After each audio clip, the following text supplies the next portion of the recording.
Bom dia!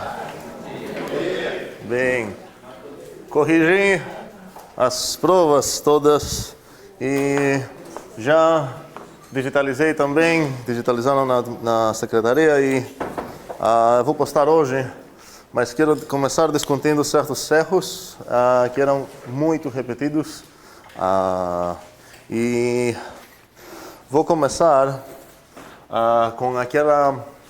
Na verdade, vou focar naquela questão que quase todos tentaram, se não me engano, todos tentaram resolver, e tinha, acho, apenas um que conseguiu resolver corretamente, foi a B. Alguém lembra qual foi o enunciado da B? Espero que os alunos que não apareceram para fazer a prova, pelo menos, baixaram, tentaram resolver, olharam o gabarito e tudo mais. Estou assumindo isso, estou supondo isso. Qual foi a B? Não, esse foi, na verdade, o desafio foi escrever uma fórmula. Com isso, a B foi demonstrar realmente algo. E A é congruente a A. Pois é, a gente tem o A que é um inteiro. E esse não tem tinta, ok. Temos também M inteiro. E tem que M também maior de 1. Nosso objetivo é demonstrar que o A é congruente a módulo M. Bem, mais ou menos foi assim anunciado com palavras, mas no final das contas, a resolução mais popular, que sempre acontece isso, então quero que a gente entenda bem o problema aqui, foi a seguinte, foi falar, ei, se isso aqui é verdade, então pela definição da congruência, eu posso concluir o quê? Vou escrever assim aqui. Ok, posso concluir o quê? Sim, o M divide o A menos A. Só que disso, como o A menos A sempre é zero, tinha até um aluno que queria justificar até isso, acho que ficou com medo que tem que justificar tudo.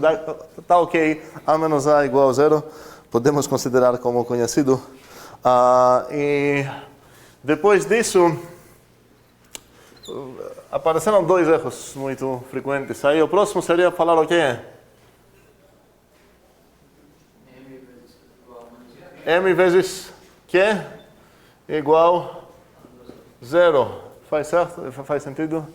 Ok. Aqui já temos um erro. Agora vamos ver vários erros que aconteceram. Vários escreveram dessa maneira e aqui tem um problema grande. O problema grande é o seguinte. Se olhar para essa afirmação aqui, ela afirma algo sobre quem? Sobre M. Como eu sei que ela afirma algo sobre M? Porque aparece, e o zero também, certo? Porque aparece esse M livre, como a gente fala. Variáveis, uma variável livre.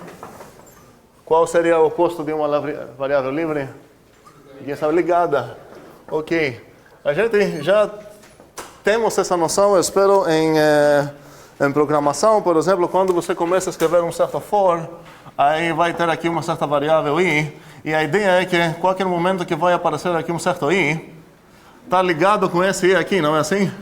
E quando você vai fechar teu escopo, pode ter outro i aqui, certo? Mas esses i sempre são ligados com esse. Quando você vai continuar aqui perguntando o valor do i, esse i vai continuar sendo aquela coisa. Agora, realmente tem umas linguagens que abusam essa ideia e esse i, se for definido fora do escopo, ele vai ter a valor daí da última iteração, mas isso não é uma coisa bem... é meio desonesta pensar dessa maneira. Enfim, quando você programa, você tem que saber o que a tua linguagem está fazendo com esse i, mas a ideia é que entendemos, espero, o que significa esse ligada. Agora, se aqui aparecer um certo K, e esse K não apareceu aqui, quis dizer que dentro dessa expressão, esse K está aparecendo livre. Ou seja, provavelmente ele tem um outro valor aqui fora desse for. E a mesma coisa acontece em matemática. Então, voltando no que tentando desabafar aqui, é que essa é uma afirmação sobre o M e o zero. E a gente está falando que, graças a essa, vamos concluir uma coisa que é uma afirmação sobre quais objetos aqui? Um segundo? Como? Ok. Um segundo e vamos voltar. Não, na verdade não vamos ficar agora. Essa ideia de for é conhecida?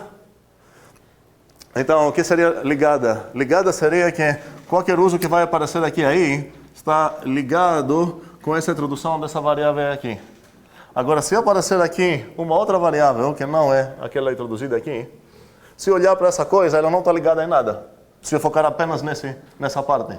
Realmente, talvez tenha uma outra ligação, talvez aqui tenha um outro for, sei lá o que. Mas se eu pegar esse pedaço de texto aqui, do meu for, esse K vai ser livre, ou seja, não tem nenhum ligador com ele. Não foi declarado. Não é questão de declarado,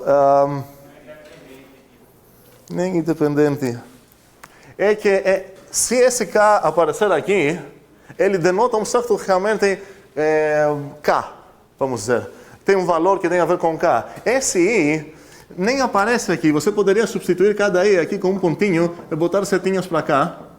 E seria a mesma coisa. Se você trocar esse I por uma variável fresca, nova, J, sei lá, que não aparece em lugar nenhum, e você trocar todos eles por J, seu programa não vai mudar. Mas esse K que aparece livre aqui, se você trocar para J, sei lá, você já vai quebrar a semântica do teu programa, vai dizer outra coisa. Porque aqui estava acontecendo uma coisa sobre um certo valor K, se você trocar esse K para, sei lá, U, agora está fazendo uma coisa sobre U. Vamos voltar um pouco nesse assunto depois, espero que vai ficar mais claro. No final das contas, aqui é uma afirmação sobre o M, o Q e o zero. Quem é esse Q?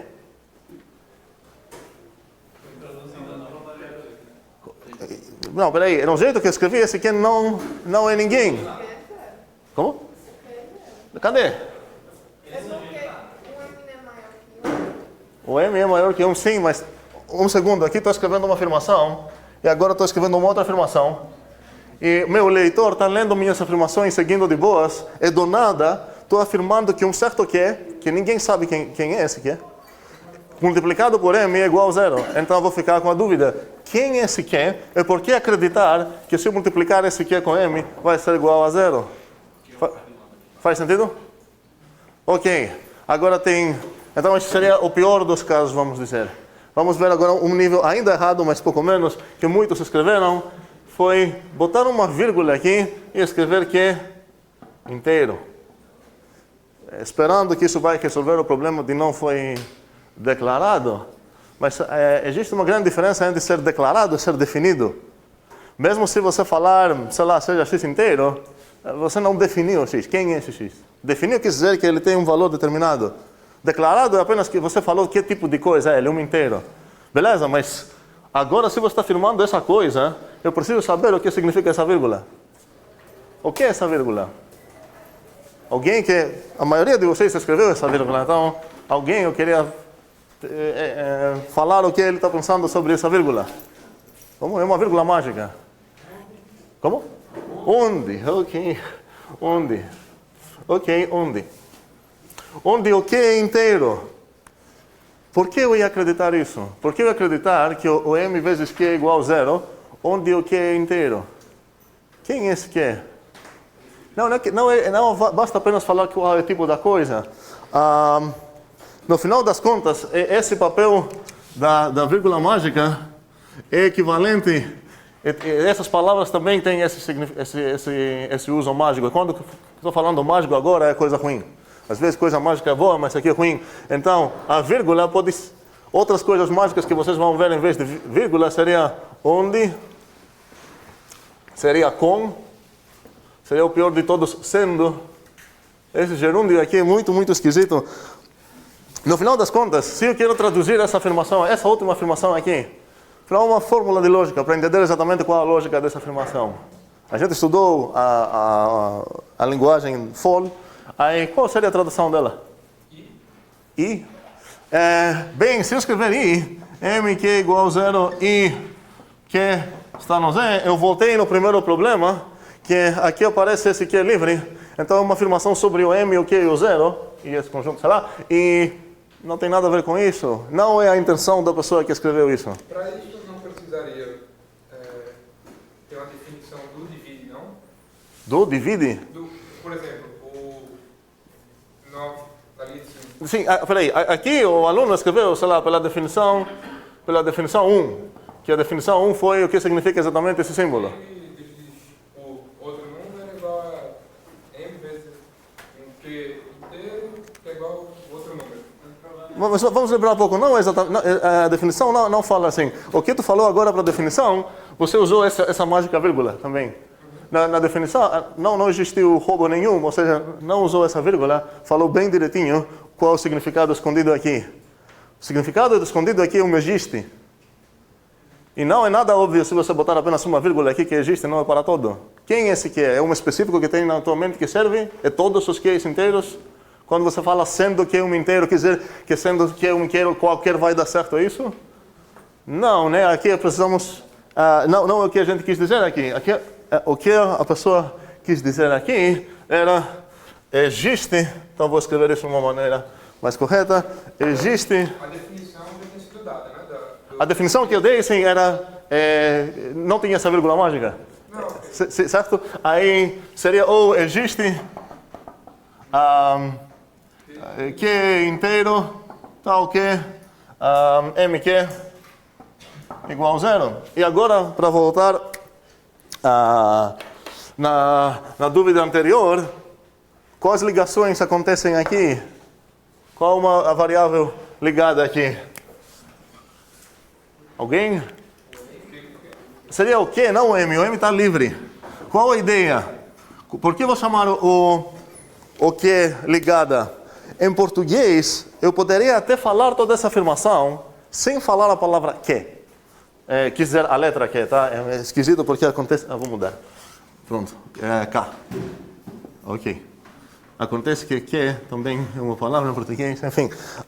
Eu poderia falar essa afirmação sem pronunciar K. Como? Alguém quer tentar? Existe um inteiro, tal que esse inteiro vezes m é igual a 0. Perfeito. Aí ele conseguiu falar essa coisa sem pronunciar o K. Ou seja, essa é uma coisa ligada. A ideia é que essa não afirma nada sobre um específico K, apenas um L. Só que em matemática podemos ter L, o segundo L, o terceiro L, não fica útil, por isso a gente usa variáveis.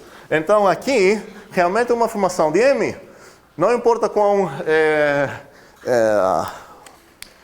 quanto tempo o Agriberto vai ficar tentando descrever essa frase sem falar M, ele não vai conseguir. Porque aqui realmente é uma afirmação sobre esse M. Faz sentido? Bem, essa seria... Está um pouco mais claro agora? Ok, bem. O M aqui está livre, o K está ligado. Ok. Então, espero que entendemos esse primeiro robô. Espero que não foi de propósito. A gente não sabia se era para todo ou existe. Em geral, em lógica, os padrões, os mais comuns ligadores de variáveis seriam o existe ou para todo. Não sempre, porque você pode falar, por exemplo, existe exatamente um, ou tem pelo menos dois. Todas essas coisas têm a ideia de ligar variáveis, mas se é para chutar, tem que chutar uma das duas. Mas não chute, a ideia é entender bem o que está acontecendo. Então, voltando aqui, vamos supor que nenhum desses erros até agora foi feito. Existe K tal que MK igual a 0, sim, mas isso aqui, sei lá, mas isso é verdade?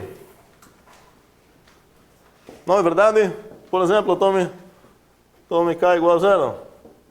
Não, isso não mostra que essa afirmação que existe inteiro tal que MK igual a 0 é verdade? E agora, quase todos, sei lá, 95%, fez esse tipo de prova e depois dessa coisa, depois de mas isso é verdade, falou que logo, provado, sei lá, logo, blá blá blá, A, módulo M. E esse é um erro gravíssimo de lógica e muito usado de propósito também por várias pessoas para enganar e aparecer que elas estão falando uma argumentação que é válida quando na verdade é completamente inválida. Vamos ver qual é o problema aqui. Se olhar de longe a estratégia da minha lógica, que eu estou tentando supostamente provar aqui, vamos chamar esse negócio de A, sei lá. E esse negócio aqui tudo isso aqui de V. A ideia é que é uma coisa que obviamente é verdade, ninguém vai duvidar isso. Ok? Então, de longe, minha estratégia foi pegar o A e, depois de certos passos, conseguir mostrar que o A implica uma coisa que já sabemos que é verdade. Mas um segundo, porque meu inimigo, a galera que eu estou tentando convencer sobre meu argumento, sobre minha tese, aqui estou tentando convencer pessoas que isso é verdade, que o A é verdade, aqui, vamos dizer, ok? E eu falo para pessoas, espera aí, vamos supor que o A é verdade aqui, para ver o que podemos concluir. E a gente concluiu uma coisa verdade, e agora eu viro que falo, mas V é verdade? Logo, o A também tem que ser. Essa foi, de longe, a argumentação de quase todos que atacaram esse problema. E temos um grande erro aqui. Vou tentar falar isso com dois exemplos ridículos. O primeiro seria, vamos supor que eu estou tentando convencer vocês que eu sou um cachorro. Então, o A é que fala ser um cachorro. E agora vou falar para vocês, concordamos que se eu sou um cachorro, então eu tenho 2 olhos. E essa implicação é válida. Realmente, se eu sou um cachorro, eu tenho 2 olhos. E agora eu vou falar, mas espera aí, eu tenho 2 olhos, né? Então, só pode ser que eu sou cachorro. Obviamente, isso não serve. Vamos outro exemplo também ridículo. Queremos resolver um crime de homicídio. Alguém é convencido, quer nos convencer que a vítima morreu porque comeu 3.000 tapiocas. Com certeza você vai morrer depois de 3.000 tapiocas. Não importa quão gostosas são. Aí ela fala, olha, se essa pessoa tivesse comeu 3.000 de tapiocas, ela estaria morta. Sim, isso é verdade. Mas olha, ela não está morta. Sim, ela está morta. Então, ela comeu 3.000 de tapiocas. Podemos ser mais criativos do que esses exemplos que eu dei. Espero que estamos concordando que se de uma coisa você consegue tirar uma coisa obviamente verdadeira, isso não é evidência nem a pau para a veracidade da A. Mas vocês estão acostumados, infelizmente, desde a escola, sei lá, se é fundamental ou escola, ensino médio, sei lá, a começar trabalhando em matemática dessa maneira, sei lá, você quer mostrar uma certa desigualdade, sei lá, x² menor de 2, e você fica falando, logo blá blá blá, e logo blá blá blá, e você está desejando esse todo o tempo chegar onde? Em 1 igual a 1, 0 igual a 1 é 0, sei lá, uma coisa aqui. E você chega no teu suposto alvo, o 0 igual a 0, e você até desenha com muito prazer esse túmulo aqui da prova que você acha que matou esse teorema, mas qual o problema? Você conseguiu provar que 0 igual a 0. E daí, não é uma coisa tão impressionante. A gente já sabia que 0 igual a 0. Inclusive, você provou isso como uma extra hipótese que todo mundo está duvidando nesse momento. Você quer convencer as pessoas sobre isso. E você fala, peraí, eu vou provar que 0 igual a 0. Ok, 0 igual a 0. Então, isso é verdade? De onde isso? Muitas vezes, o que esse aluno quis escrever, na verdade, era o quê? Era isso. E vamos ver porque isso muda completamente. A ideia é isso vira essa argumentação corretíssima. Agora, a gente ainda está duvidando da mesma coisa como antes, mas agora não vou começar falando com o meu inimigo, vamos acreditar nessa coisa que eu estou duvidando e vamos ver o que acontece. Porque ninguém quer acreditar nisso por enquanto. Mas eu vou falar o que para o meu inimigo? Você não concorda com isso? 0 igual a 0? E isso é verdade, então ele vai concordar. E eu falo o quê? Ok, com essa coisa que você já aceita mesmo, é implicada essa, é por essa implicada essa, blá blá blá, por aí vai. Eu consegui chegar nessa coisa que a gente tinha dúvidas, apenas usando uma coisa que nós dois aceitamos. Então essa seria o caminho, a direção correta que vocês deveriam escrever aqui. Faz sentido o que eu estou dizendo? Muitas vezes, Isso até seria meio esquisito escrever nessa forma. Muitas vezes aparecem bisimplicações aqui. Nesse caso, você está fazendo um pouco mais trabalho à toa, ou pelo menos você deveria fazer mais trabalho, porque para ganhar o direito de escrever esses símbolos aqui, essa primeira linha afirma o que é? Afirma que isso é equivalente com isso. Agora, se você realmente precisa apenas chegar de uma verdade para cá, por que fazer trabalho extra para provar as duas direções, se a única direção que você se importa é essa aqui? Faz sentido? Bem, cuidado então. Essa falácia lógica é chamada afirmação do consequente, tem um nome mais assim. A ideia é que você tem uma coisa, P implica Q, e você quer provar o P demonstrando a veracidade do Q. Não, se você demonstrar a veracidade do P, você ganha do Q. Mas se você demonstrar a veracidade do Q, você não ganha do P. Você ganharia o P se fosse na outra direção. Bem, espero que isso ficou entendido. Agora, que mais eu queria falar sobre umas coisas que eu vi. A questão de caligrafia, vou abrir um parêntese, porque o mais importante é escrever coisas corretas, mas que tal tentar ser um pouco bonitas também? Agora, primeira coisa, antigamente aqueles typewriters, como aquele nome das máquinas? Essas, ok, sim, essas. Não tem todos esses símbolos matemáticos, então as pessoas usando tinham que improvisar um pouco. Então, para aproximar, por exemplo, esse símbolo, eles botariam um igual e um maior. Hoje em dia não temos mais esse problema, porque não estamos limitados com essas máquinas. E mesmo naquela época também, quando escrevendo em papel, a gente poderia realmente escrever isso. Não precisamos imitar as limitações de tecnologias passadas. Mas um detalhe caligráfico seria tentar botar os símbolos de, sei lá, multiplicação, mais especialmente a multiplicação, no meio da linha. E, por exemplo, isso seria meio esquisito, parece um 3.2.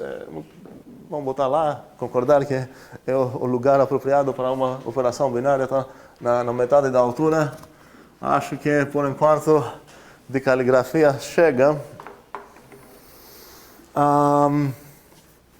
Bem, o que mais quero falar sobre a prova, as respostas da prova?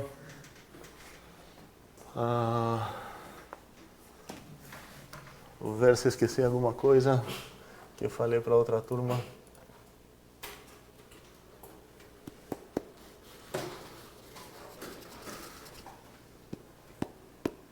Não.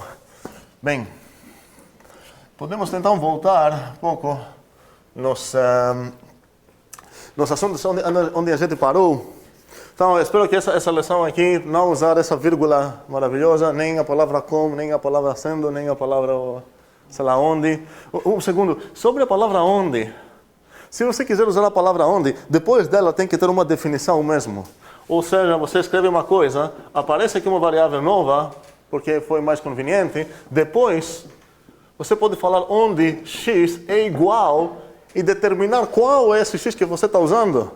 Se você apenas botar apenas onde x inteiro, isso seria a mesma coisa de você tentar imprimir um programa, imprimir um valor x, onde a única coisa que você falou sobre x é int x. Se você tentar imprimir isso, o teu compilador tem que falar, opa, peraí, nem vou tentar isso, porque você declarou, aqui a variável não é que é declarada, a variável é declarada, só que nunca foi definida.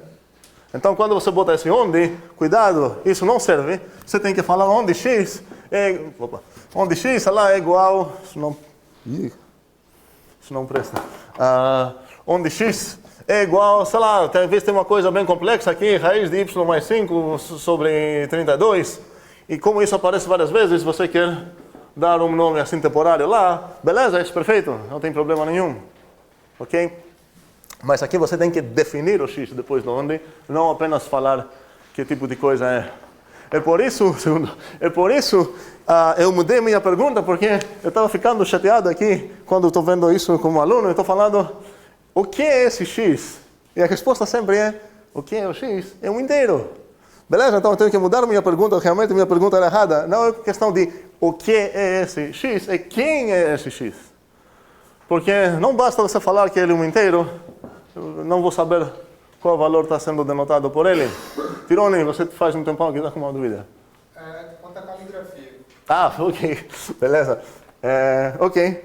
Bora.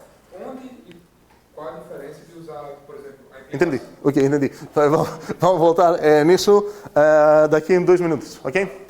Bem, então, voltando, vamos lembrar, a gente definiu uma certa linguagem bem formalmente, com gramática e toda coisa chique, e a gente sabe quanto uma coisa é fórmula dessa linguagem. O problema é que não queremos ficar trabalhando com uma coisa com sintaxe tão complexa. Somos seres humanos, queremos introduzir certas abreviações, certo açúcar sintático, como a gente fala, para não ficar escrevendo todas essas coisas no nível baixo dessa linguagem. Por exemplo, a gente não tem, se eu escrever, sei lá, vamos dizer, F.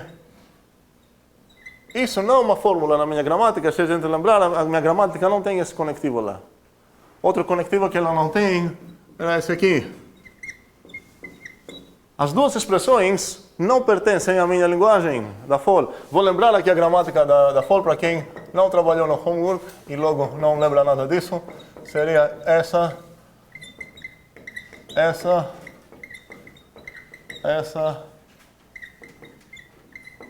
O que mais? Ok?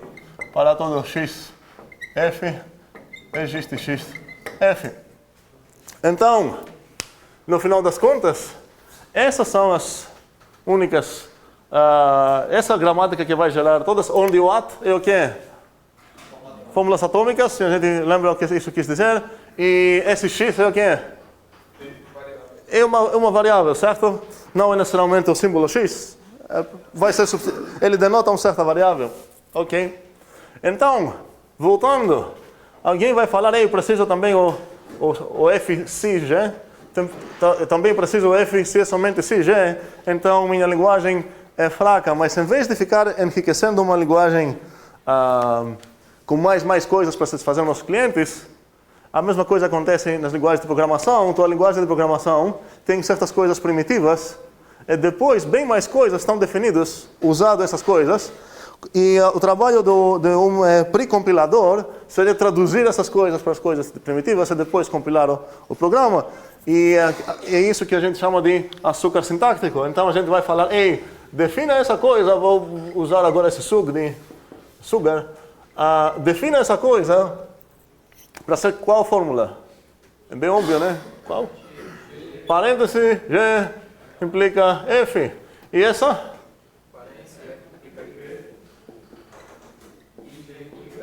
Certo, ou posso usar essa também, né? Tanto faz. Ok?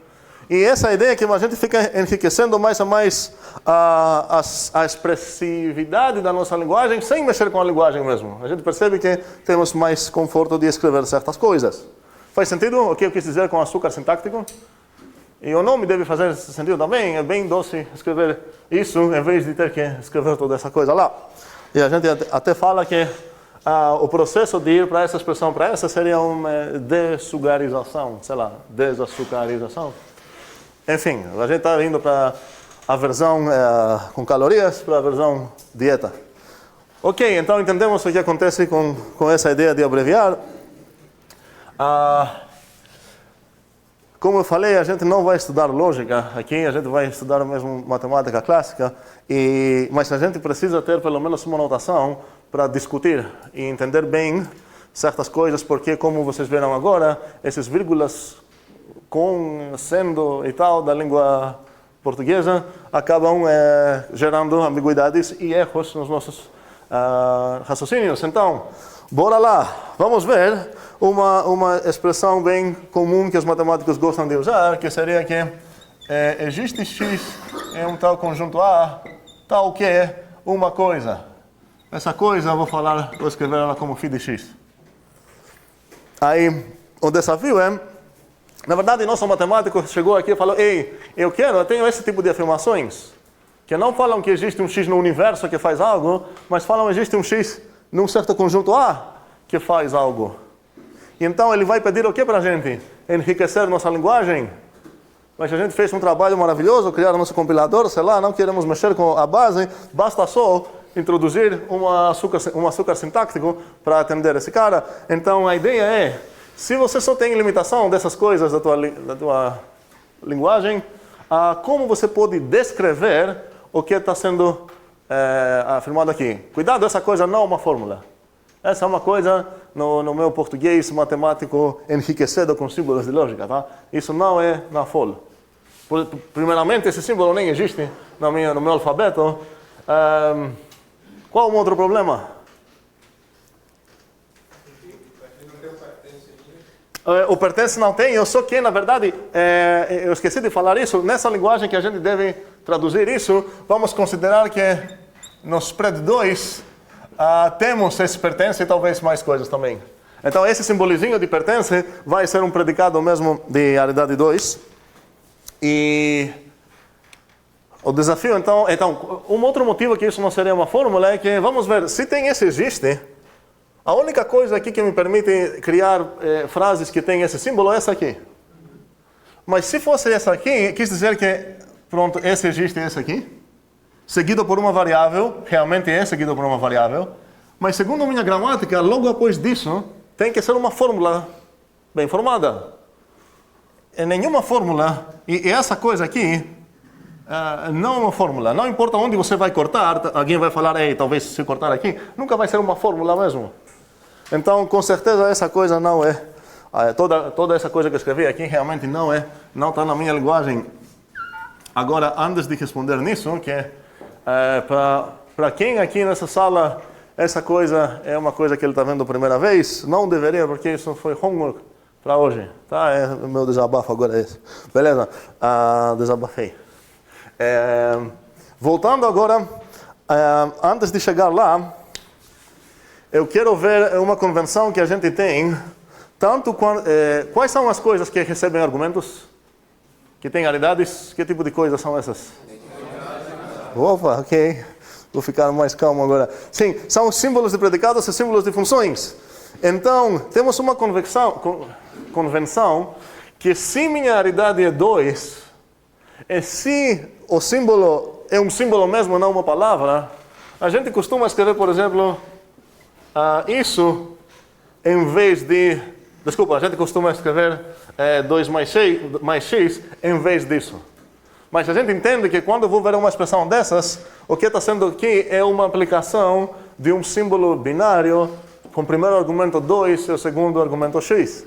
Mas como ninguém merece ficar escrevendo todas essas coisas no pé da letra assim, açúcar sintático, abreviação, convenção, temos essa coisa para denotar isso. Então, só para ver se todo mundo está na mesma página aqui, qual seria se eu escrever que vou diretamente para uma coisa bem complexa para ver se estamos ligados ou não.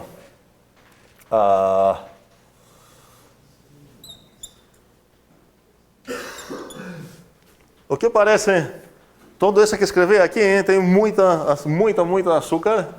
Qual seria, se eu dessugarizar completamente essa expressão, qual seria uma maneira de escrever isso como, primeiramente, que tipo de coisa é essa? Não. Seria uma afirmação, aqui corresponderia numa fórmula atômica ou não? Por que não? As não atômicas são todas essas que têm uma certa lógica nelas. Aqui, diretamente afirma algo, que isso é menor que aquilo. Sim, ou isso é sim ou aquilo, não são atômicos termos, tem muitas coisas complexas, mas minha afirmação é atômica. Não tem subafirmações. Concordamos? Não existe nenhuma subafirmação aqui escondida dentro dessa afirmação. Ou seja, é diretamente uma afirmação, tem só um verbo. Quem queria, na verdade todos, eu vou esperar uns 10 segundos, 20 segundos, para todos escrever ou dessugarem dessa coisa, tá? Vamos tentar escrever e vamos depois comparar com uma resposta certa. O Dante está levado a M ou M? Tá, não importa, seria M aqui, ok?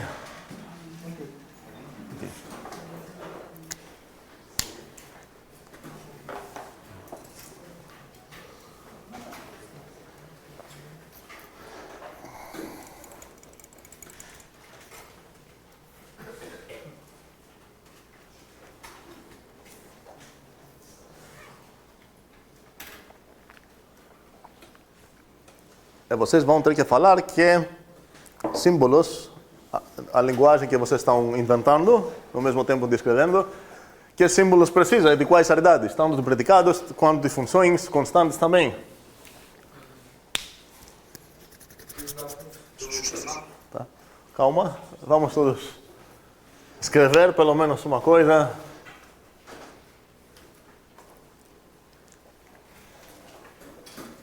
Não deveria ser difícil.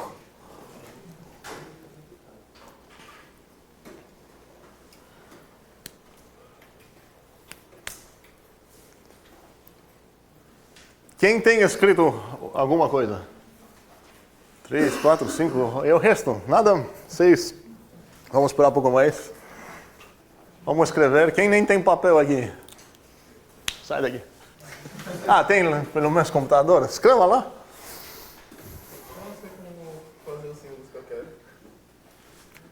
Os símbolos de quê? Símbolos que eu quero.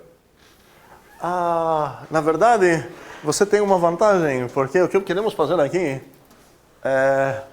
Se você tem papel, dá para roubar aqui. Poderia escrever só isso, roubou. Se você só tem as palavrinhas que você pode escrever com o teu teclado, fica mais próximo da resolução que eu quero ver aqui. Tá, mais uma mão ou quer perguntar alguma coisa? Ok. Fatorial de um número é sempre um número positivo? Por que ele está dentro do módulo?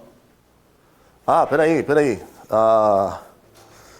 A Gilberto está roubando demais no sentido de ele está usando o conhecimento dele de uma suposta semântica, porque ele pensa, o fatorial quis dizer aquilo, o módulo quis dizer aquilo, e o menor quis dizer aquilo, o 10 quis dizer aquilo, e a exponenciação quis dizer aquilo. Tudo isso tem a ver com a semântica. A gente está ainda só na sintaxe. Então, por enquanto, você tem que fingir que talvez essas coisas nem significam o que você pensa que significam. Mas, pela posição e a maneira que elas estão, dá para entender, para cada uma delas, se ela é um predicado, um símbolo de função e tudo mais. Na verdade, nem tanto, mas já podemos falar que isso seria um predicado.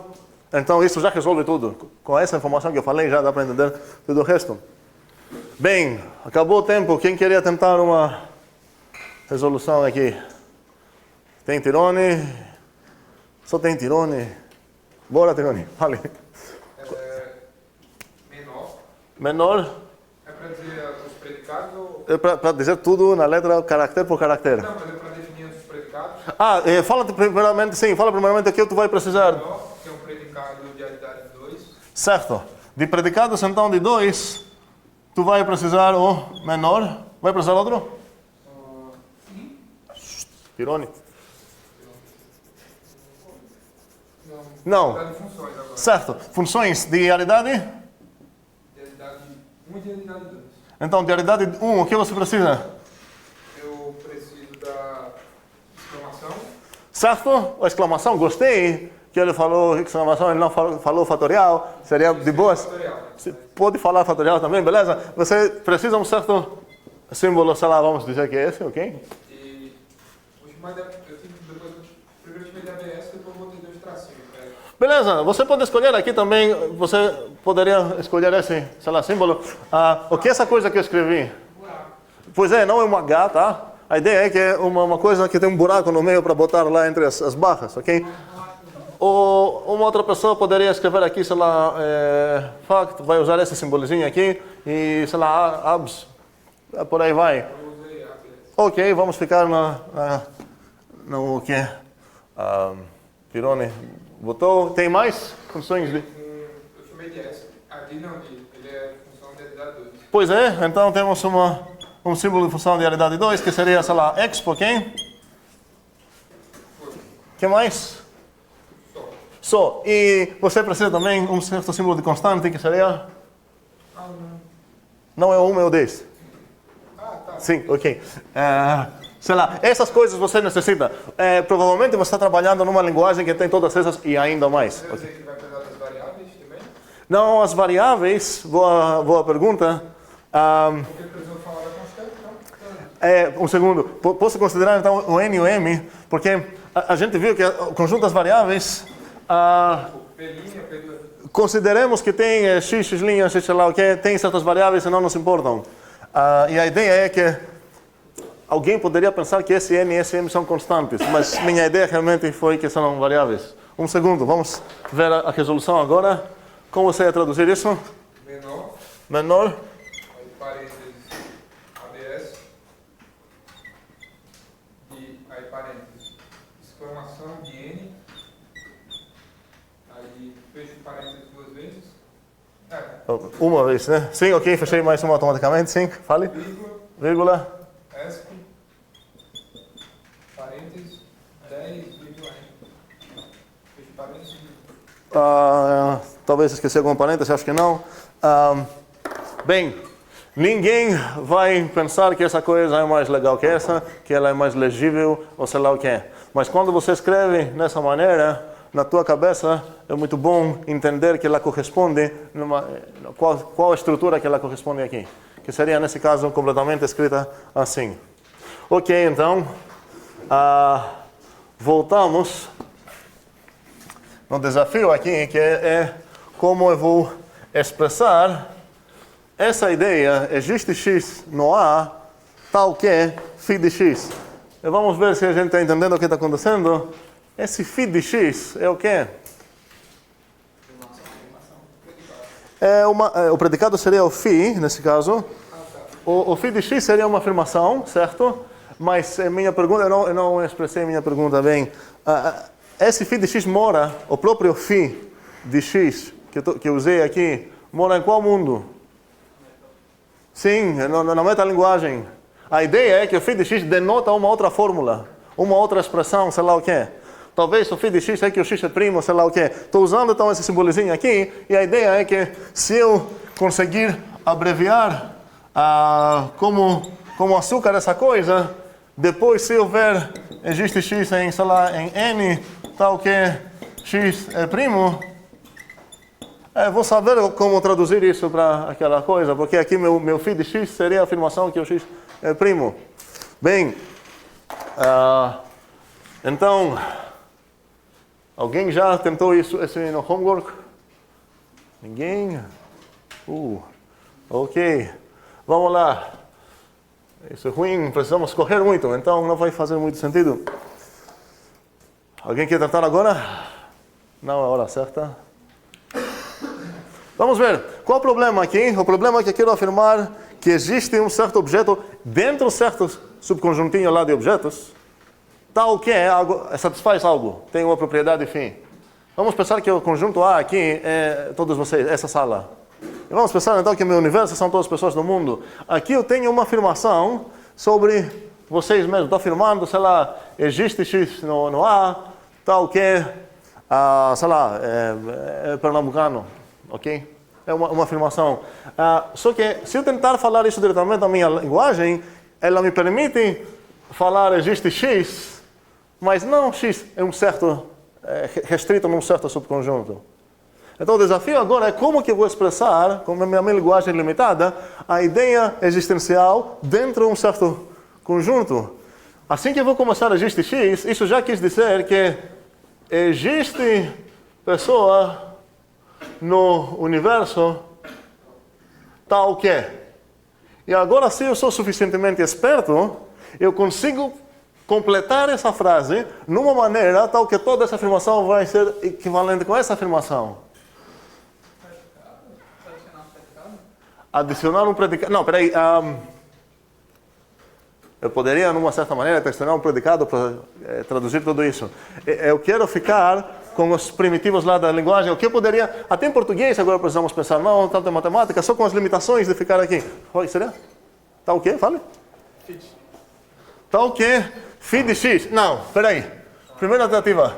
Tem um problema aqui, um segundo. Porque eu queria afirmar que existe um cara dentro aqui que satisfaz o fim. E se eu escrever isso, essa é uma afirmação diferente. Vamos ver. Tem alguém argentino aqui? Podem falar sem medo, tem? Não. Ok. Então, se o φ de x foi o x argentino, essa afirmação com certeza é verdade. Existe pessoa no universo que é argentina. Mas essa afirmação sobre esse φ seria que existe aqui dentro um argentino, que é bem diferente, que nesse caso é falso. Então não seria uma tradução boa. Mas posso mexer um pouco aqui, uma coisa para virar o que eu quero? Alguém? Filho de pessoas? Como? Filho de pessoas? Filho de pessoas. Cuidado, aqui estamos entrando nos super taiperos. O que significa filho de pessoas? Filho de pessoas, aqui perto, um segundo, quis dizer que pessoas é argentino. Exatamente isso, com esse erro de sintaxe aqui. O φ de x é a afirmação, nesse caso o exemplo que dei, que o x é argentino. Não faz sentido afirmar φ de pessoas. Pessoas seria um conjunto, seria o meu universo nesse caso, e não um objeto do meu universo. Existe pessoa no universo? Espera aí, quero só essa parte, essa não, já escrevi. Existe pessoa, ok, desculpa. Existe pessoa no universo tal que, continua? Tal que pessoa está aqui. Tá, bom, então vamos falar, existe pessoa x no universo tal que? Pessoa X está em algum lugar. No A, eu tenho o A, certo? E φ de x, exatamente, qualquer coisa que é φ. Eu tenho como escrever isso de uma forma, como vou escrever isso então? X pertence a I de X. Literalmente, vocês falaram a mesma coisa que está escrita lá. Faz sentido? Então, consegui descrever essa ideia, mesmo que inicialmente eu queria culpar o construtor da minha linguagem, que ele não me ofereceu uma linguagem muito legal. Jonathan. Se não tivesse definido tinha pertenceu aí, a gente teria que dizer. Teria que ter falado pertence, né? Como? Porque você Sim. Para descrever essa coisa, minha linguagem precisa a ideia desse verbo aqui, desse pertence, desse predicado. Ok? Faz sentido essa ideia, o que a gente fez agora? Ok? Entendemos, não apenas a resolução, mas entendemos qual foi o desafio? Só tem sentido por causa do predicado 2, né? Só o quê? Só passou a ter sentido por causa do predicado 2, né? Não, se você não tem esse símbolo, você nem teria essa coisa. Se você não sabe o que significa pertencer, nem essa frase significaria algo. Então a ideia é que a tua linguagem já tem embutido nela o que significa pertencer. Esse não vai ser o desafio aqui. Ok, continuando, o próximo desafio obviamente seria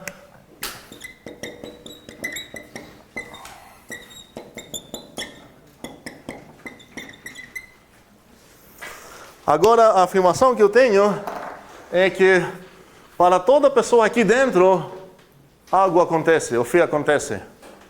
Mas minha linguagem, se eu começar a comparar tudo, ela vai ter a mesma limitação. Vou ter que falar para toda pessoa do universo, ela não me permite falar para toda pessoa restrita num certo conjuntinho. Então o desafio de novo é o mesmo, como vou escrever uma coisa que acaba sendo equivalente. Vamos escrever logo? Não sei. Podemos nos influenciar, podemos tentar. Vamos tentar 30 segundos.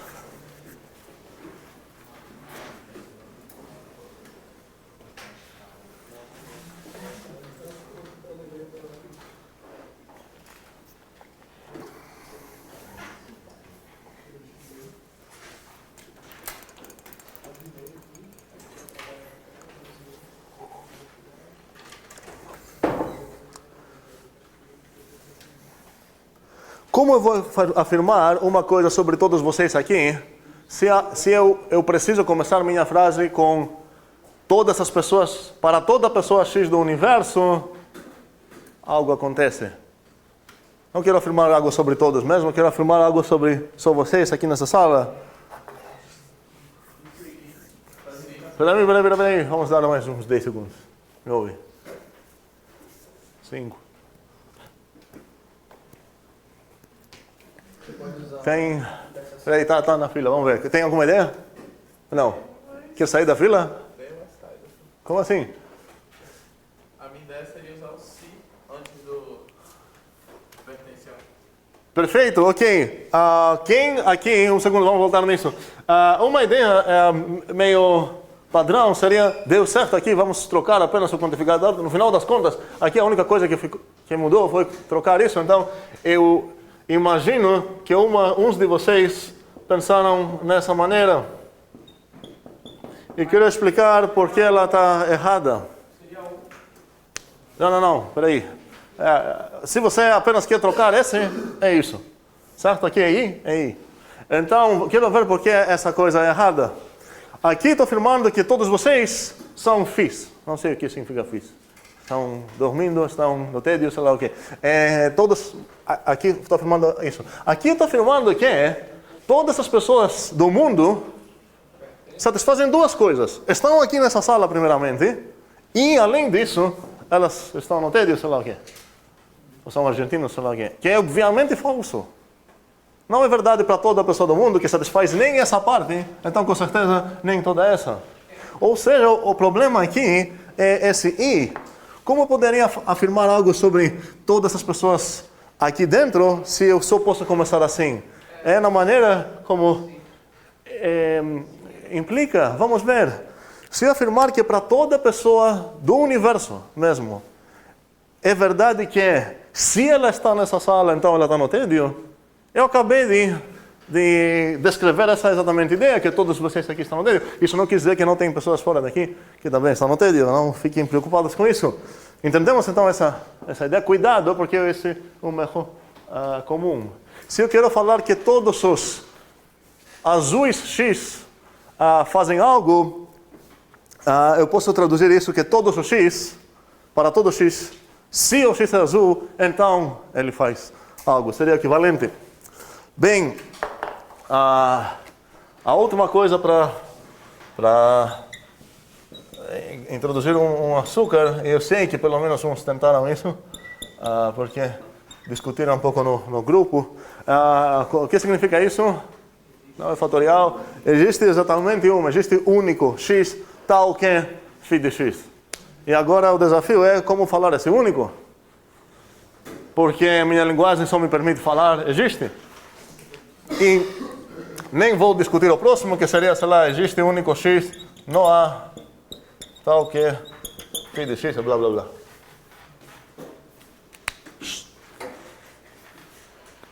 Ideias? Como vou afirmar na minha linguagem que existe único x que tem uma propriedade φ?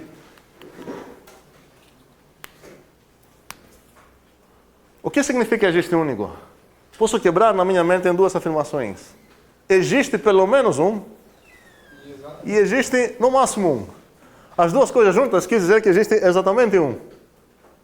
E como eu vou quebrar isso em duas coisas, essa e essa, eu já sei de longe qual vai ser o formato da minha tradução. Vai ser essa e essa. Onde aqui eu vou descrever o que é. Existe pelo menos um x, pelo menos um, ok? Que satisfaz isso. E aqui eu vou escrever não existem mais que dois. Mais que... não existem mais que um, certo? Certo, mais que um. Mais que um, ok. E essa parte, espero que é óbvia. Como escrever isso? Não existe x apenas, isso não é uma fórmula? Existe x? φ de x, certo. Então, já me livrei da primeira parte, isso não é tão difícil.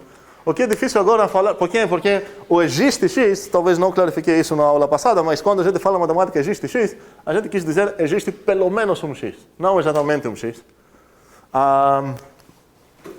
Bem, e agora, como vou descrever a ideia que não existem mais? Vale a pena pensar qual seria um argumento para convencer alguém que não tem mais que uma pessoa satisfazendo algo. Ele é único. Sim, mas é o que eu quero provar, não é único. Outro de quem? Do X, certo? Agora, espero que percebamos o problema. Aqui, se eu falar se, sei lá, Y é diferente de X, então não φ de y não é o que... Quem falou? Você? Não é o que você tem na tua mente? Mais ou menos? A ideia é completamente correta, só que tem um problema aqui. Quem pode identificar o problema? Mesmo você conseguir traduzir isso numa... Na verdade, nem é difícil, né? Você só bota aqui uma implicação. Tem dois problemas. O que é diferente? Isso não é tão problema, mas obrigado porque eu não introduzi essa coisa ainda. Quando a gente tem dois termos, escrevemos T1, sei lá, T diferente e T linha, a gente quis dizer, é açúcar sintático para isso, obrigado, eu tinha esquecido de introduzir isso, ok? Então, em geral, quando a gente tem um símbolo de predicado, se a gente, como é o verbo disso? Traçar? Traçar, aquiscar, salar, traçar, cortar, quis dizer a negação da fórmula, blá blá, ok? Então, isso realmente era um problema, porque eu tinha esquecido esse açúcar, mas tem dois problemas mais aqui. Um cada vez, mãos. Jonathan. O que é a negação de φ de y? Não, peraí, isso não é um problema. Porque o φ de coisa, eu sei o que significa. Já é dado aqui no lado esquerdo. O φ de x quer dizer que o x... Como? Não, o φ... Não, cuidado. Essa é por isso eu enfatizei que o φ está na minha metalinguagem. O φ talvez é que o x pertence a um conjunto, sei lá, conjuntos argentinos, sei lá o quê. A ideia é que aqui você tem uma certa fórmula onde aparece o x como livre. Essa é a ideia de x. Então, sobre esse φ de y, não tenho problema nenhum. É bem definido o que é, porque eu já tenho o φ de coisa no outro lado, eu entendo o que significa. Então, o φ de y, na verdade, nem o que tem... Aqui, vamos ver... Sabendo o que significa φ de x, vamos traduzir todas essas coisas. Tá? Ok. Então, o não φ de x está de boas. Qual é o outro problema? Outras mãos. Fale. Como? Y não está definido. Realmente temos um problema no y. Tá? Não, vou falar que não é exatamente definido, porque essa é uma fórmula mesmo. Não é que não é uma fórmula. Até aqui eu precisaria uma certa parentesinha. Tudo isso que escrevi aqui é uma fórmula, só que é uma fórmula que afirma o quê? Ela afirma algo sobre um certo y, porque esse y apareceu livre. Então, aqui, a coisa que estou traduzindo não está afirmando nada sobre nenhum y. Está afirmando uma coisa sobre o meu universo. Está falando, ei, no teu universo que você mora, existe um único x que tem essa propriedade. Existe a única coisa que tem essa propriedade, eu falei isso sem falar x. Essa coisa, se você tentar pronunciar, você não vai escapar o trabalho de falar a palavra y em algum momento. Então esse y aqui, com certeza é errado. Agora o que, como é o teu nome? Caio. O que Caio quis dizer, na verdade, foi um para todo y aqui, e isso resolve esse problema. Agora, não aparece o y, essa não é uma afirmação mais sobre y, ela está afirmando algo sobre o y. Aqui tem esse y está ligado agora com essas coisas. Então, realmente continua uma afirmação, essa é uma afirmação sobre o universo. Essa afirmação é sobre quem? Do universo ou... Não? Sobre x, concordamos? Por quê? Porque mesmo que aqui o x apareceu ligado, então até aqui não está afirmando nada sobre x. Aqui do nada aparece um certo x. Então toda essa afirmação está afirmando algo sobre um certo objeto chamado x. Então toda essa coisa virou uma afirmação de x e aqui não aparece x. Não quero que ninguém fale, ei, aqui tem x. Não, você pode apagar esse x, trocar para outra coisa. Aqui é apenas uma ligação, não tem x aqui. A gente só usa isso para não ficar botando assim, ligas nesse sentido. Então estamos aproximando, mas não estamos ainda lá. O que Caio quis dizer, eu tenho certeza, foi que o x dele era somehow ligado com esse x. Não era? Ele quis dizer, existe o único x e para todo outro y, se ele é diferente desse x aqui, algo acontece. É um desafio escrever uma fórmula que faz isso. Nesse caso, você deveria abrir um parêntese aqui e tentar arrumar uma maneira aqui. Mas eu não quero ver essa resolução. Essa resolução Caio vai ter que ver em casa dele. Eu espero que todos vocês também, porque é importante brincar com isso. Vou voltar a escrever o que eu tinha.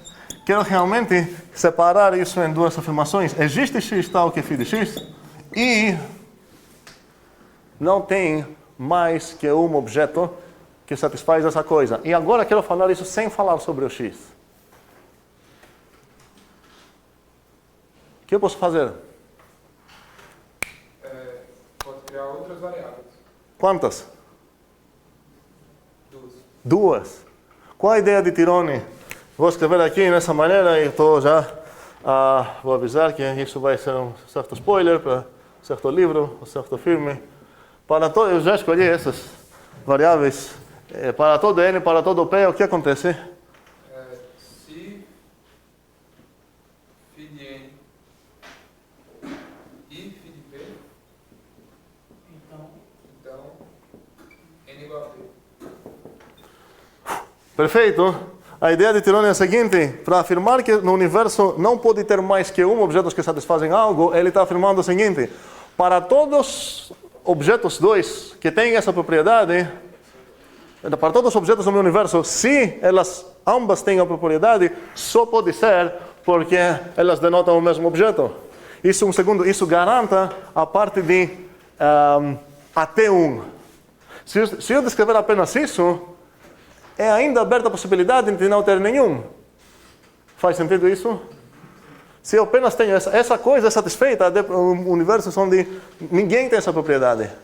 Mas juntas essas duas determinam que tem exatamente um que tem essa propriedade. Agora eu escolhi, tem esse apelido que eu gostei bastante de quando a gente está tentando provar uma cidade, é prova por Fight Club. E quem assistiu ao Fight Club vai entender o que está acontecendo. Você começa falando aí, vamos supor que temos dois caras, N e P. Esses símbolos são referências no Norton e Pitt. Aí vamos supor que tem N e P que satisfazem essa propriedade. E vamos concluir que N e P denotam o mesmo objeto. Faz sentido o que eu estou dizendo? Então, se eu quero convencer alguém que não tem mais que um objeto que tem uma propriedade, vou falar o seguinte: vamos supor que U e V, o N e P, sei lá o que, são dois objetos que têm essa propriedade. E agora meu objetivo é mostrar que eles são iguais. E cuidado, aqui não tem nada de prova por absurdo, sei lá o que. Não é, vamos supor que tem dois exatamente para chegar numa coisa absurda. Não, a gente vai supor que tem dois e a gente vai concluir que eles são iguais. Sem nenhuma contradição, não precisamos fazer ciclos através de reductio ad absurdum. Alessandro? Não, Andrés, desculpa, sim. A gente precisaria uniformizar o primeiro ato, a primeira frase no segundo? Não entendi. A gente precisaria uniformizar as variáveis? Porque a gente está usando aqui dessa afirmação a variável x. E lá aparece... Aqui? Não, aqui. Aqui? Isso. A gente precisaria definir, por exemplo, tira o x e bota o n. Aqui? Não, peraí. Um segundo. Aqui, essa variávelzinha aqui está ligada aqui em lugar nenhum outro. Esse nzinho está ligado aqui. E onde mais? Aqui. E essa variável aqui está ligada aqui e aqui. Então, escolhe qualquer coisa que você quer. Até pode repetir x aqui e xy aqui. Não tem... As variáveis não estão lá mesmo. É só... Eu estou dando uma variável, estou dando como se fosse um ponteiro. Estou mostrando um lugar. Esse lugar necessariamente vai ser esse. É você... Ok, pronto. Outras dúvidas aqui? Não? Fale. Eu preciso dizer onde são esses pontos, onde ele pertence. Quais pontos? Tipo, o professor acabou de colocar que eram letras, eram N. Não, porque aqui não está dizendo que existe um único X em algum conjunto. Você vai precisar se preocupar com isso quando você vai querer traduzir essa. Que a gente não vai fazer juntos, isso deixo para vocês, tá? Isso foi o que tu perguntou mesmo? Não, porque não tinha um N e o P ali. Para mim, eu teria que colocar um N e P pertencente ao A, por exemplo. Porque, o que é esse A? Você... Não, peraí, porque no teu texto original não tem A. Então como que vai aparecer um A lá? Eu não estou dizendo que existe um único X no A tal que faz algo, eu estou dizendo que existe um único X no universo todo que faz algo. Aqui nem apareceu o razão. Para a próxima definição, que é do existe único no A, eu posso usar o já o existe único? Sim, claro. Para qualquer coisa que a gente tem, que a gente defina, a gente ganha esse açúcar táctico para definir novas coisas. E eu posso usar até aquelas setinhas invertidas, bisimplicações e tudo mais, tá? Bem.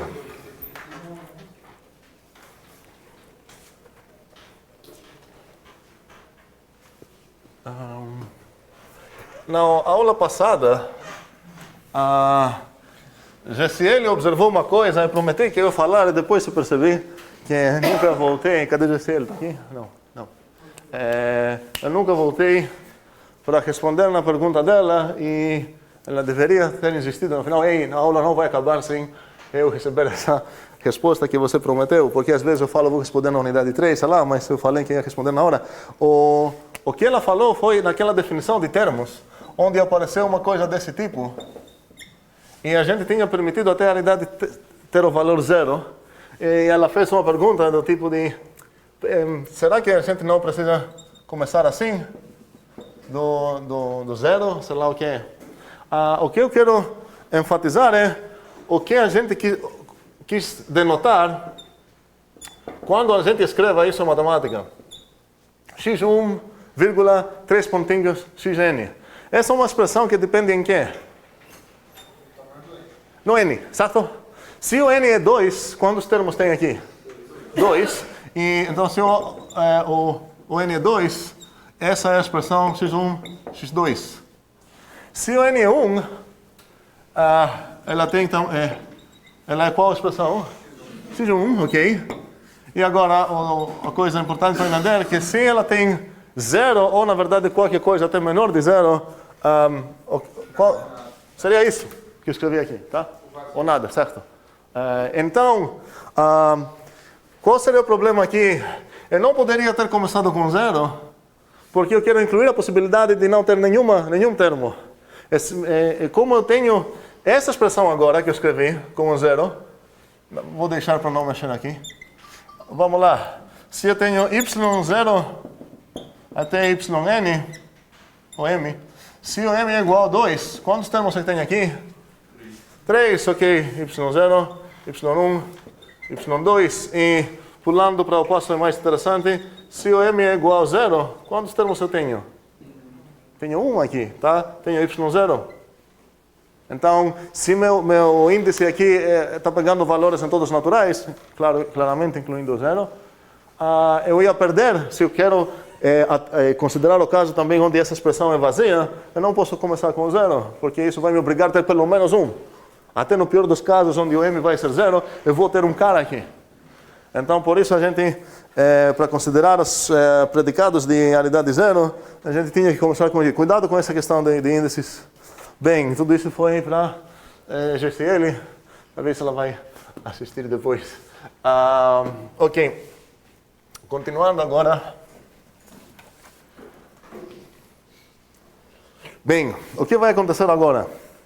A gente vai esquecer o pé da letra e essa chatice das fórmulas, blá blá blá, porque a gente não está estudando realmente lógica, queremos fazer matemática clássica, só que a gente vai emprestar na nossa metalinguagem essa notação para comunicar de uma maneira mais curta e para evitar vírgulas, sendo e tudo mais.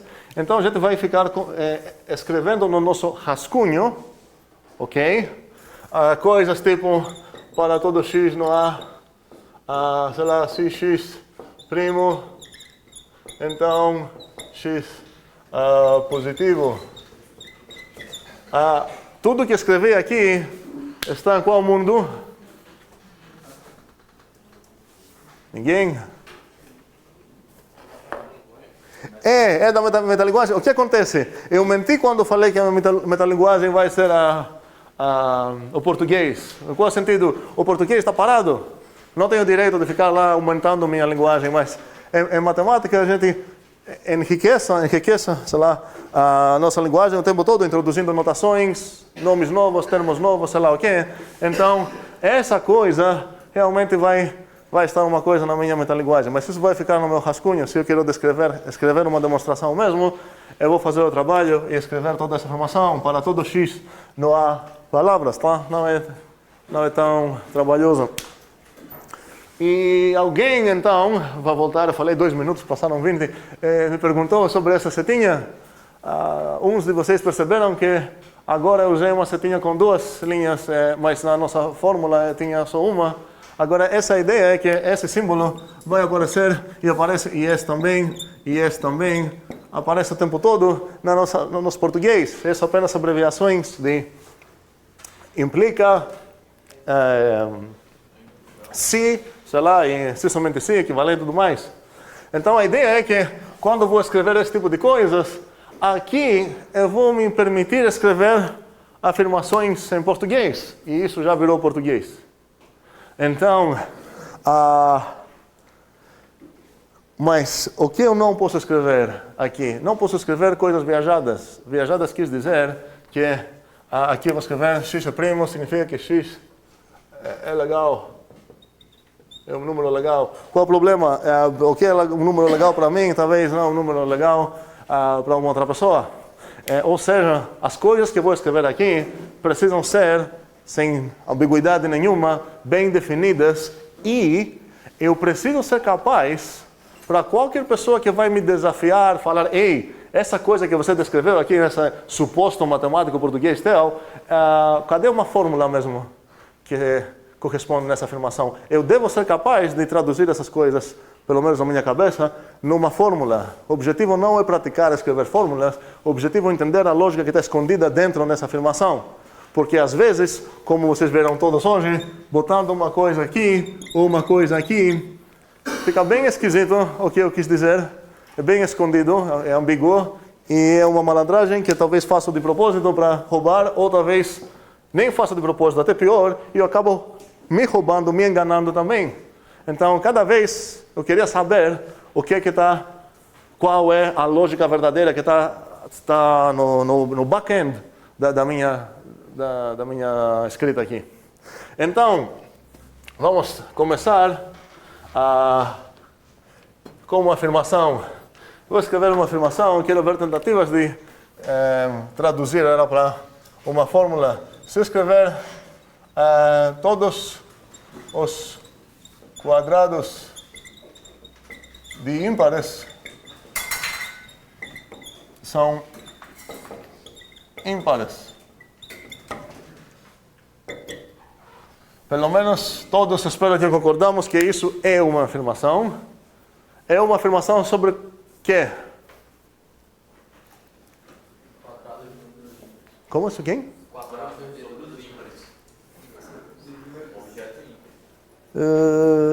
Não. Vamos traduzir isso e vamos descobrir que, na verdade, essa não é uma afirmação sobre nenhum objeto, é uma afirmação geral sobre o meu universo. Está dizendo que, supondo que meu universo tem inteiros, tá?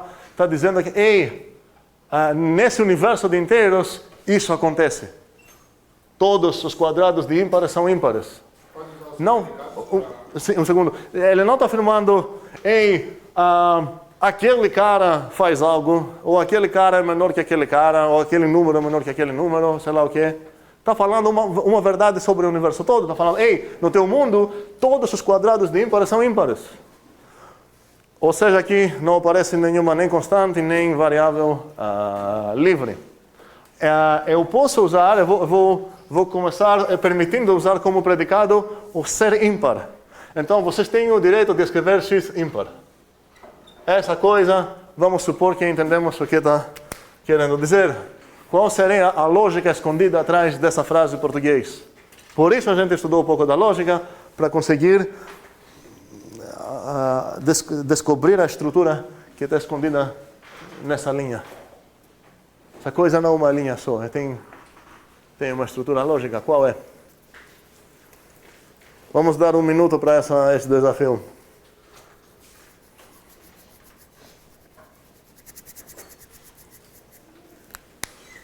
Já tem um?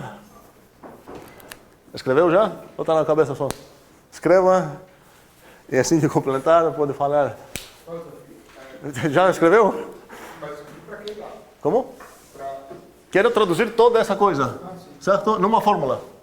Onde você tem uma fórmula, quando dizendo, nessa coisa relaxada, tá? Não uma fórmula rígida da linguagem, junta com esses bichinhos lá, que eu estou escrevendo, em pouco português matemático, essas implicações estranhas, sei lá o quê. E essas frasinhas, x ímpar e tudo mais. Mas quero descobrir qual é a estrutura mesmo. Já escreveu? Completou? Escreveu lá? Pode falar, perdeu a chance. Fale. Para todo x, aí ímpar de x, Eu falei que o meu mundo é inteiro, certo? Mesmo se não fosse inteiro, eu poderia resolver esse problema simplesmente assim, tá? Era certo no jeito que tu falou também. Para todo x inteiro, vamos dizer. Fale. se ímpar de x, Ok, então, x ímpar, sim? certo. Aham, porque eu falei que eu quero relaxar um pouco, tá? X ímpar? Como? Implica X vezes x ímpar. x vezes x. X ao quadrado. Tá, eu ia falar por que evitar o quadrado. Sabemos aqui é x quadrado.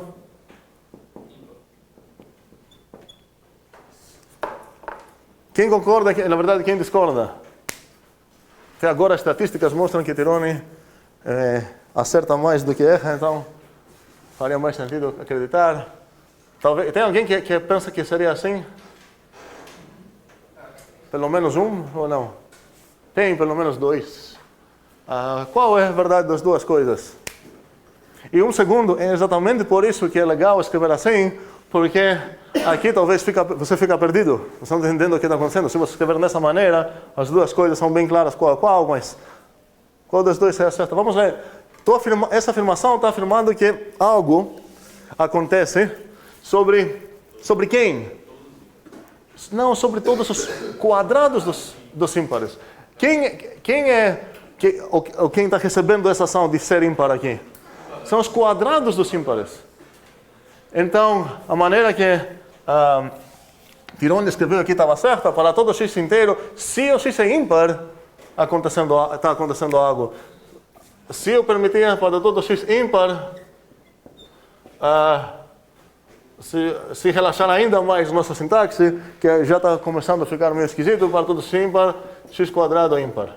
Agora, se você lembrar a tradução dessa ideia, você vai acabar realmente na ideia de Tirone e vai ficar tranquilo. Beleza? Então, no final das contas, eu vou querer provar isso. E agora a gente vai começar a ver um jogo de demonstrações. E quero todos pensar na mesma maneira que vocês abrem um REPL para programar. Quem aqui usou um REPL na vida? Um REPL. Gostei da tua resposta. Guarda. Tem quantos?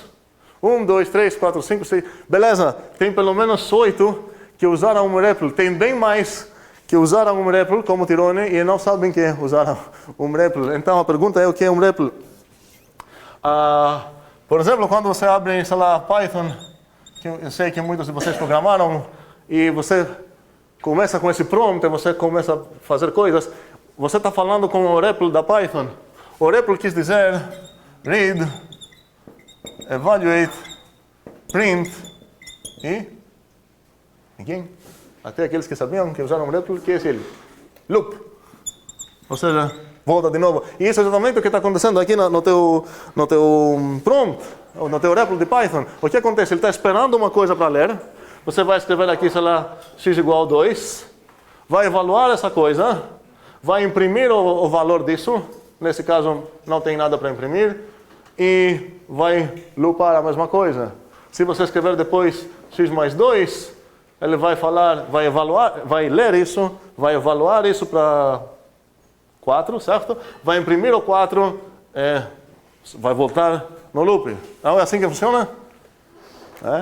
Agora, se eu perguntar quem usou um REPL na vida, vai ter bem mais mãos, ok? Beleza? Eu quero pensar agora que a gente vai ver nossa primeira demonstração numa maneira bem detalhada.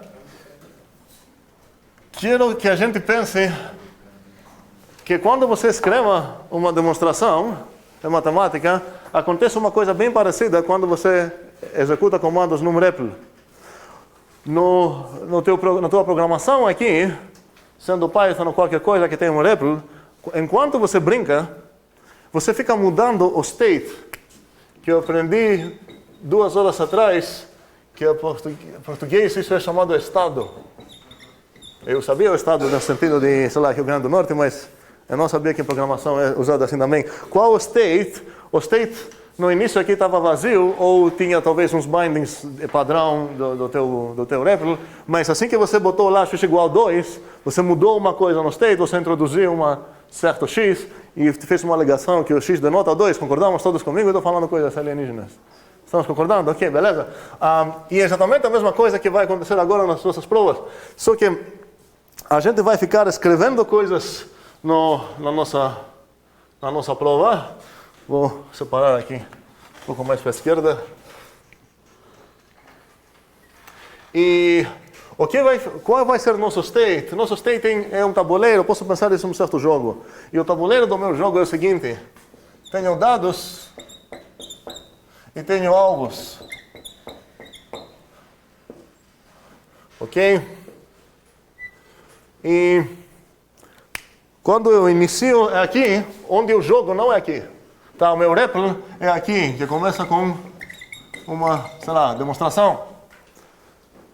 E aqui eu vou ficar escrevendo coisas, e cada linha que eu vou escrever, cada comando, vamos dizer, vai acabar mudando um pouco o meu state. E meu objetivo é matar meu alvo. Então, qual seria meu alvo aqui inicialmente? Não tenho muito espaço aqui. Alguém quer dizer? Todos os quadrados ímpares. Certo. Só que, sendo meu rascunho e não querendo me permitir roubar facilmente, eu vou querer escrever isso numa fórmula.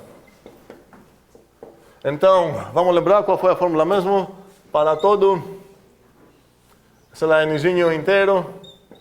O que acontece? N, né? N ímpar implica N quadrado ímpar. Ok? Bem. E quais são meus dados? Ou seja, o estado inicial da minha demonstração, como que está? Ainda não escrevi nada.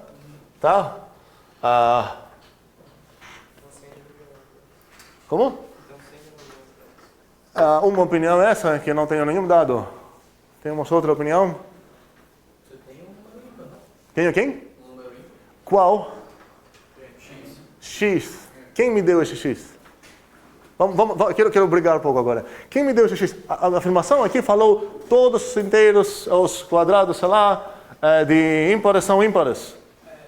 Um segundo, em momento nenhum o meu enunciado falou toma um X e agora prove aquilo. Seja X blá e agora prove aquilo. Não tinha nenhum X. E realmente Moisés tem razão. Cuidado. Agora, neste momento, eu não tenho dado nenhum. Quando estou falando não tenho dado nenhum. Sei lá, tenho outros teoremas que eu provei para usar. Tenho minha própria lógica. Tenho nomes para números. Sei lá, 50 eu tenho. Mas não tenho um dado específico para matar meu alvo. E o que vai acontecer é que eu vou precisar escrever coisas aqui na minha demonstração. E enquanto estou escrevendo essas coisas, o state vai ficar mudando. Então, qual seria a primeira coisa que eu vou escrever? Quero, um segundo, a gente vai acabar provando, demonstrando e aprendendo essas coisas em dois lados no mesmo tempo. Um lado mecânico, tal que sem nem entender nada de matemática você seria capaz de provar certas coisas, chegar até um canto. Mas, no mesmo tempo, eu quero enfatizar que precisamos entender no lado humano também, no nosso coração, o que está acontecendo. E agora a primeira pergunta, então, seria a pergunta humana e não mecânica. Se eu quero convencer alguém que para todo X, algo acontece. No final das contas, meu alvo tem essa forma. Se eu me afastar o mais possível, eu consigo enxergar isso. Mas cuidado, meu alvo não é uma implicação. Meu alvo tem escondido dentro nele uma implicação, tá? Eu posso pensar no meu alvo como aqueles monstros estranhos que tem submonstros, sei lá o quê. Você vai atacando certos monstros. Talvez, um belo momento, eu vou descobrir que na barriga dele tinha essa coisa, mas por enquanto não consigo enxergar nada disso. Por enquanto é apenas para todo X, para todo N, algo acontece. O que seria um argumento suficiente para demonstrar para alguém a veracidade de uma forma desse tipo, em geral? Para todo X, Φ de x. Como a gente poderia começar uma prova? Bem, o meu inimigo está duvidando. Eu quero conversar com meu inimigo sobre isso, então eu vou falar, ei, eu quero provar que para todo x, o φ de x, o x tem a propriedade φ, então me dá um x qualquer, é importante esse qualquer, e agora basta provar o quê? Alguém falou existe, e esse existe é completamente errado. Exceto se dentro do φ apareceu um existe, tá? Mas aquele momento que o meu inimigo me deu um x, agora meu alvo é apenas provar que esse arbitrário x que ele escolheu tem essa propriedade. Φ de x, sim. E se eu conseguir provar isso para o arbitrário que meu inimigo escolheu, isso quis dizer que todos são. Por quê? Porque eu não tenho direito de olhar qual o valor do x, falar, ei, sei lá, vamos supor que você me deu o 5. O 5 tem a propriedade φ, então pronto, resolvido. Não, a ideia é que você vai pegar realmente um arbitrário x, você não tem o direito de supor nada extra sobre esse x. E se você conseguir demonstrar que esse x aleatório tem a propriedade φ, isso vai convencer todo mundo que todos os x têm. Se existisse uma exceção, um certo passo da tua prova ia bugar-la. Porque você ia falar que o arbitrário x conseguiu passar esse passo, mas como conseguiu se tem um valor que não dá certo? Então, se você conseguir provar para um aleatório x, a prova vai ser satisfeita. E vamos ver o que acontece se eu tenho que provar para todo x no A, φ de x. Como vou começar a minha prova nesse caso? Não vou falar para o meu amigo me dar um x qualquer, porque no final das contas não quero provar que todos os x do universo têm essa propriedade. Vou falar seja um x no A. Então aqui, a primeira linha que eu vou escrever mesmo, demonstração, vai ser seja... Vamos cuidado aqui. Vocês vão perceber durante essa disciplina que eu tenho muita obsessão com nomes bonitos.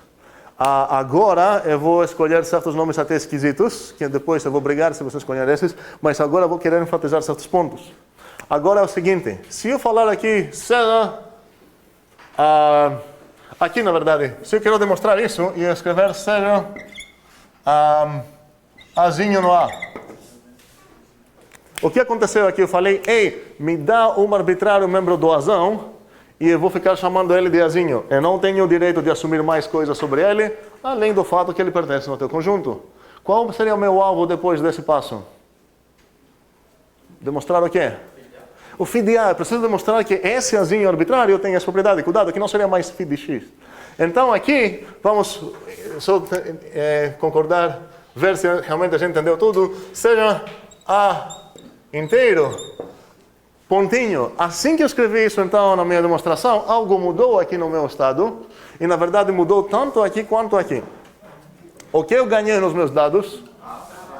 Perfeito, eu ganhei um certo A e um dado sobre esse. Poderia até falar isso separadamente, mas enfim. A nos inteiros, beleza? E o que mudou nos meus alvos? Qual é o meu alvo agora? Não! Sim. Ok, agora meu alvo não é mais isso. É provar o quê? Que o A ímpar. Muito bem. Agora, entendemos, espero, que faria bem mais sentido ter escolhido aqui o N mesmo. Porque se eu tivesse escolhido N, eu apenas apagaria isso aqui, essa parte. Eu ficaria com o que quero provar. Mas agora eu fiz uma escolha mais trabalhosa.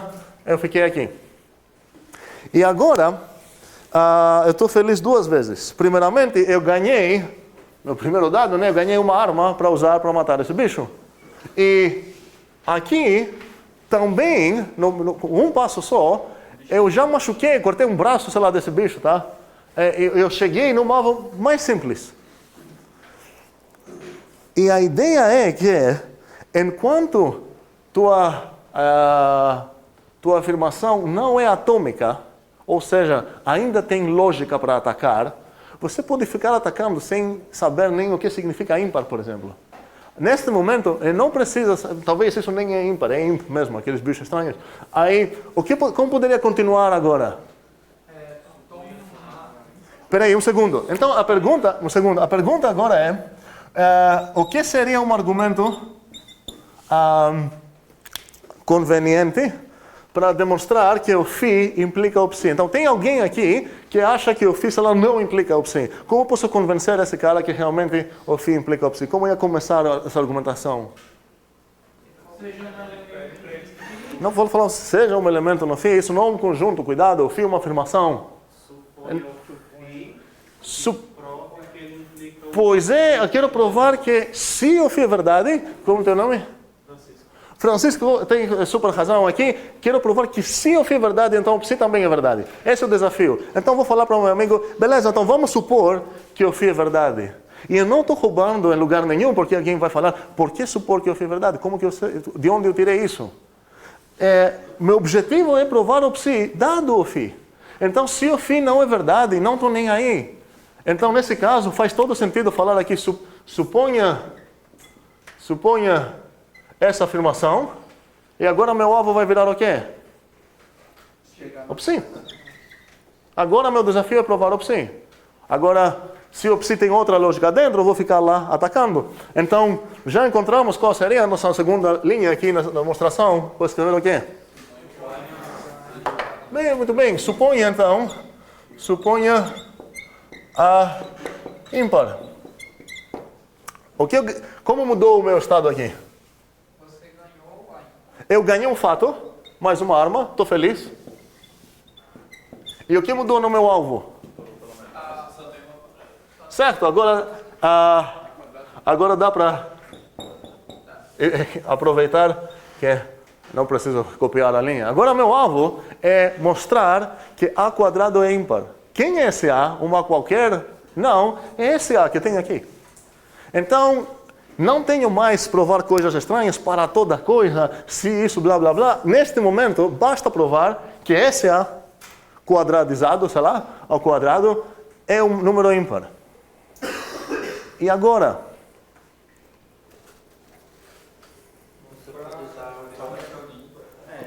Bem, a pergunta é que o que acontece agora no meu alvo, ele não é mais, ele já virou uma afirmação atômica. Tinha uma dúvida de dois alunos, eu acho, não lembro, que perguntaram uma coisa sobre o que seria exatamente uma fórmula atômica, uma afirmação atômica. A ideia é que ela não tem subafirmações dentro. O que eu quero escrever lá é apenas uma coisa sobre o A quadrado. Quero provar que o A quadrado é ímpar. Pronto. E não tem alguma subinformação lá. Só que isso é quase verdade. Nesse momento eu vou precisar saber o que significa ímpar. E prestem atenção, porque eu consegui andar bastante na minha prova sem nem saber o que é isso.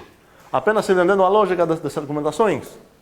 E agora se eu visualizar, que é bom visualizar isso, que eu começo aqui no zero, quando estou aqui, estou nesse ponto, eu mostro que quero matar, está lá na porta.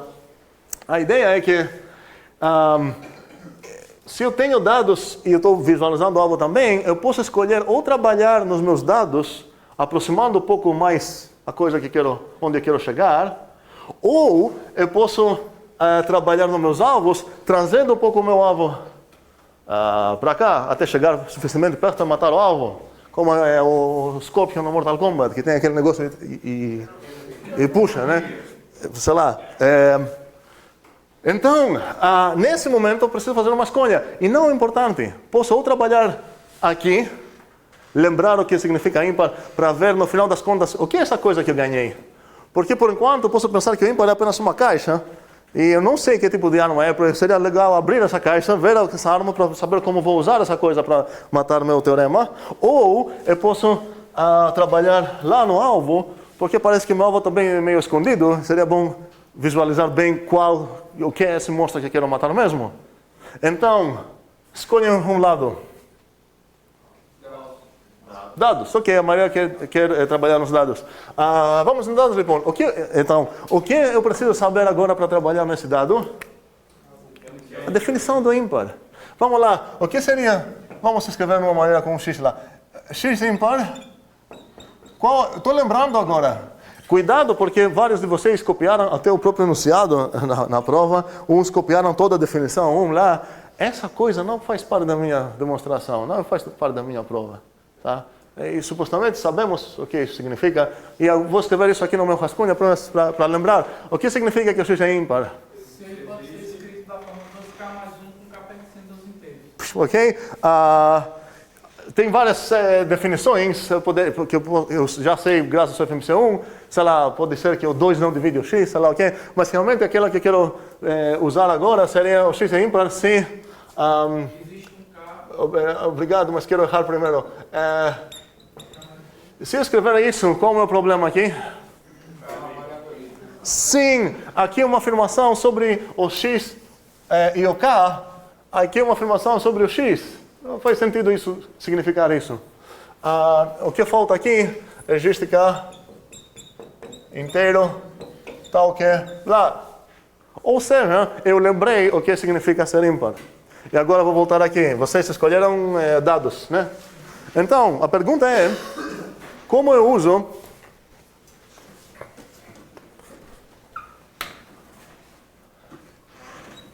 como usar, como atacar. A gente viu como, por enquanto a gente não viu como usar nada. A gente viu como atacar o para todo. E a gente viu como atacar o que mais? Quem? Implica, sim. Ok. E nada mais. Como a gente vai, então agora vamos ver como a gente vai usar. Que tipo de coisa era aquela definição que eu não deveria ter apagado? De novo, a definição, então, x ímpar, se é somente se. O que foi? Não. Existe cá. Vamos pensar um pouco por que o para todo não serve. Ninguém ia ser ímpar, ninguém seria igual 2k mais 1 para todas essas casinhas. 2k mais 1 igual x. Ok. Então, eu ganhei um fato. Essa coisa aqui eu posso traduzir. Qual a tradução? Quem falou para tudo de novo? Existe cá no inteiro, certo?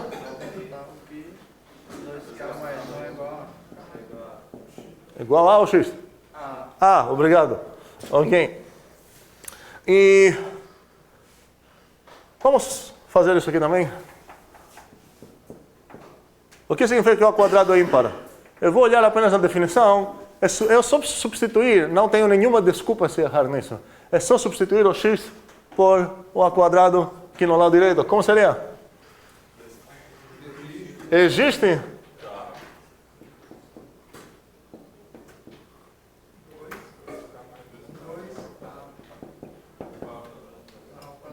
A quadrado. Quem não gostou do k? Do segundo k? Não tem ninguém? A outra turma tinha uma briga aqui. Posso usar o mesmo k aqui? Não, o mesmo não. Alguém pode? Alguém acha que posso? Não. Jonathan?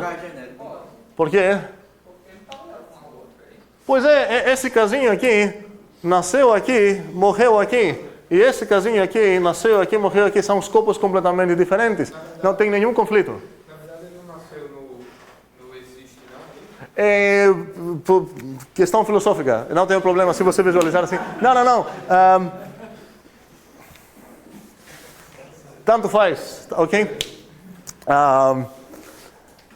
Como, sei lá, então imagina que no for você ia que o i nasceu aqui. Para mim nasceu aqui, mas não é errado, é só questão de como usar a palavra nascer. Ok. Nesse momento, então, eu fiz um passo aqui, eu abri, como a gente fala, desdobrei, talvez, unfolded ou open, a minha definição aqui. E também apliquei a definição no meu monstro lá no outro lado. Então eu trazi pouco.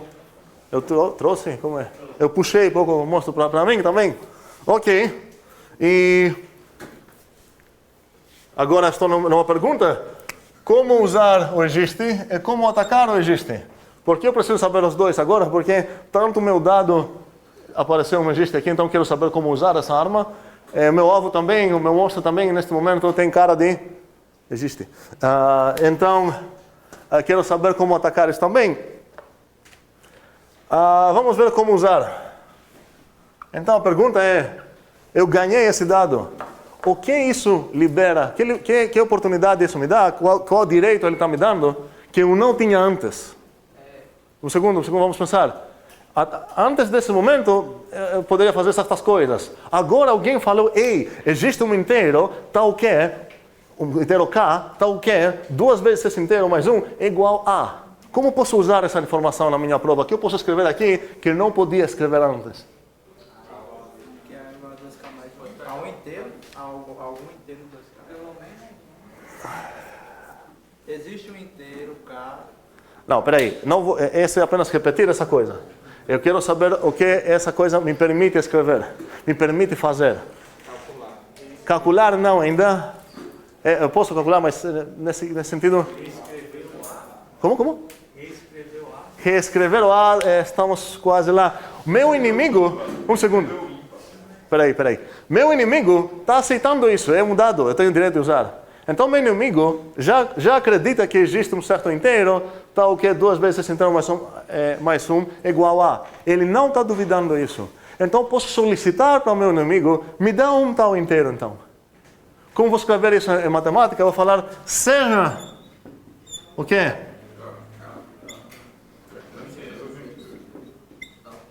Pronto, se eu parar aqui, isso eu já podia fazer, eu poderia pegar um inteiro, certo? O importante é que posso solicitar um inteiro especial. Especial em qual sentido? Que não apenas um inteiro qualquer, é um inteiro que satisfaz essa coisa, que eu vou precisar usar. Então, seja cá inteiro, não vou botar o ponto aqui, tá? Tal que é, o que é?